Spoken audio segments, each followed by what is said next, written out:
Shalom Aleichem, damai sejahtera. Perbedaan Nabi dan Imam dalam tugas dan pelayanan. Saudara-saudara, perbedaan Nabi dan Imam dalam tugas dan pelayanan adalah kalau Nabi, saudara-saudara, dalam ajaran Nasrani dan Kristen itu pemberitaan firman Yahweh Elohim yang diterima oleh para Nabi itu melalui mimpi-mimpi para Nabi dan melalui penglihatan-penglihatan para Nabi, dan juga para Nabi itu mendengar suara Yahweh Elohim. Dan firman Yahweh Elohim yang diterima oleh para nabi itu disampaikan kepada semua umat yang ada di muka bumi ini. Dan sedangkan para imam, saudara-saudara, biasanya dianggap mempunyai hubungan yang baik dengan Yahweh Elohim, dan umat pun biasanya menghubungi para imam untuk mendapatkan nasihat-nasihat dalam hal-hal rohani. Dan imam juga bertanggung jawab atas persembahan dan korban sehari-hari. Sekian, sampai jumpa. Bapak yang memberkati saudara-saudara dimanapun berada saat ini. Shalom Aleichem, damai sejahtera. Dalam bagian perjanjian baru atau Berip Kadasa, imam dapat berarti apa? Saudara-saudara, di dalam bagian perjanjian baru atau Berip Kadasa, imam dapat berarti yang pertama adalah ada beberapa kalangan yang menyamakannya dengan penatua, atau disebut juga dengan tua-tua atau penilik gereja. Dan yang kedua adalah dalam bagian perjanjian baru atau Berip Kadasa, imam dapat berarti mengacu kepada orang-orang yang mempersembahkan korban atau yang mempersembahkan korban ekaristi atau perjamuan kudus. Sekian, sampai jumpa. Bapak yang memberkati saudara-saudara dimanapun saudara-saudara berada saat ini. Shalom Aleichem, damai sejahtera. Bolehkah menyebut nama Sang Pencipta itu dengan gelarnya? Saudara-saudara, di sini saya mau mengatakan kepada umat Nasrani, Kristen, dan Katolik dimanapun berada saat ini bahwa kita boleh menyebut nama Sang Pencipta itu dengan gelarnya. Jadi kita boleh menyebut nama Sang Pencipta itu dengan Tuhan, dengan Elohim, dengan Bapa. Dan kalau orang Inggris menyebutnya dengan Lord dan God. Kita boleh saja menyebut nama gelar Tuhan atau nama jabatan Tuhan. Tetapi saudara-saudara, yang harus kita ingat, yang kita maksud Tuhan di sini adalah Yahweh. Yang kita maksud God dan Lord di sini adalah Yahweh. Dan yang kita maksud Elohim dan Bapa di sini adalah Yahweh. Jangan maksud Tuhan Elohim, God, Lord ini dengan Allah atau nama sesembahan yang lain, itu salah. Sekian, sampai jumpa. Shalom Aleichem, damai sejahtera. Perbedaan tempat kelahiran Isa dan Yesua. Saudara-saudara, tempat kelahiran Isa dan Yesua itu berbeda. Kalau di Islam, Isa lahir di bawah pohon kurma. Dapat dibaca di dalam Quran surat 19 Maryam ayat 23. Dan Isa itu dilahirkan oleh perawan Maryam, anaknya Imron, saudaranya Harun.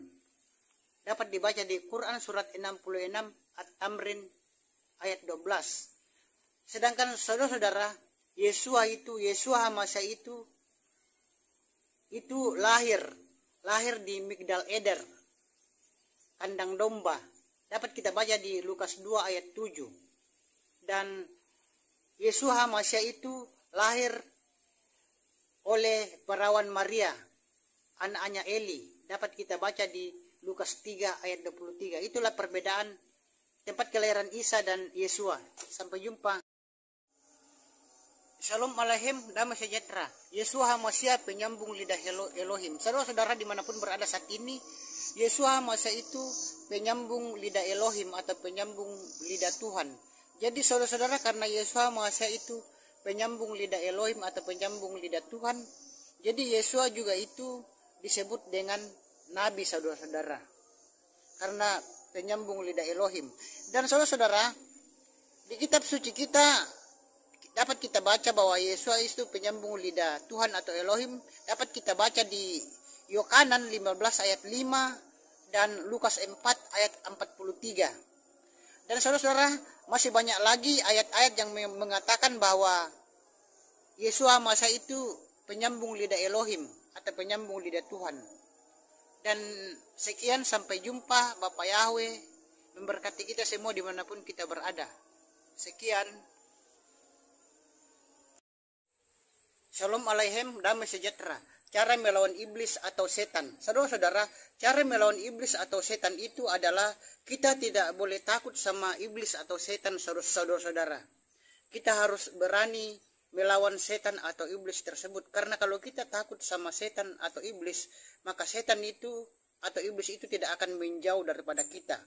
Itu yang pertama. Dan yang kedua, supaya setan itu jauh dari kita adalah kita harus mempunyai hubungan yang baik dengan Tuhan. Kita harus mempunyai hubungan baik dengan Bapa Yahweh di dalam nama Yesus HaMashiach. Karena kalau hubungan kita tidak baik dengan Tuhan kita Bapa Yahweh dan tidak percaya pada Yesus HaMashiach, maka setan atau iblis itu tidak akan bisa menjauh daripada kita. Itulah dua tips supaya Anda bisa melawan iblis atau setan. Sekian, sampai jumpa. Bapak Yahweh memberkati. Sampai jumpa. Shalom Aleichem, damai sejahtera. Bunyi 1 Petrus 5, 8 dan 9. Bunyi 1 Petrus 5, 8 dan 9 berbunyi, sadar dan berjaga-jagalah, lawanmu si iblis berjalan keliling seperti singa yang mengaum dan mencari orang yang dapat ditelannya. Lawanlah dia dengan iman yang teguh, supaya setan gemetar dan takut pada Anda. Milikilah iman yang teguh. Itulah saudara-saudara 1 Petrus 5, 8 dan 9. Dan saudara-saudara harus miliki iman yang teguh. Dan saudara-saudara, iman sebesar biji sesawi saja bisa membuat setan takut dan gemetar. Sekian saudara-saudara, sampai jumpa. Bapak Yahweh memberkati saudara-saudara dimanapun berada saat ini. Sampai jumpa. Shalom Aleichem, damai sejahtera. Berhala menurut versi Islam. Saudara-saudara dimanapun berada saat ini, berhala menurut versi Islam atau kepercayaan Islam adalah apapun yang disembah selain Allah itu namanya berhala. Itulah berhala menurut versi Islam, saudara-saudara. Jadi kalau selain Allah itu, selain nama Allah itu, semuanya itu, nama-nama yang lain itu adalah berhala, saudara-saudara, menurut versi Islam, menurut Al-Quran. Lain lagi dengan versi Nasrani, Kristen, dan Katolik. Kalau menurut versi Nasrani, Kristen, dan Katolik, apapun yang disembah selain Yahweh adalah berhala. Jadi itu menurut versi Nasrani, Kristen, dan Katolik. Jadi versi berhala menurut Nasrani dan Islam itu berbeda. Sekian, sampai jumpa. Bapak Yahweh memberkati. Shalom Aleichem, damai sejahtera. Apapun yang disembah selain Yahweh itu berhala. Saudara-saudara, apapun yang disembah selain Yahweh itu namanya berhala.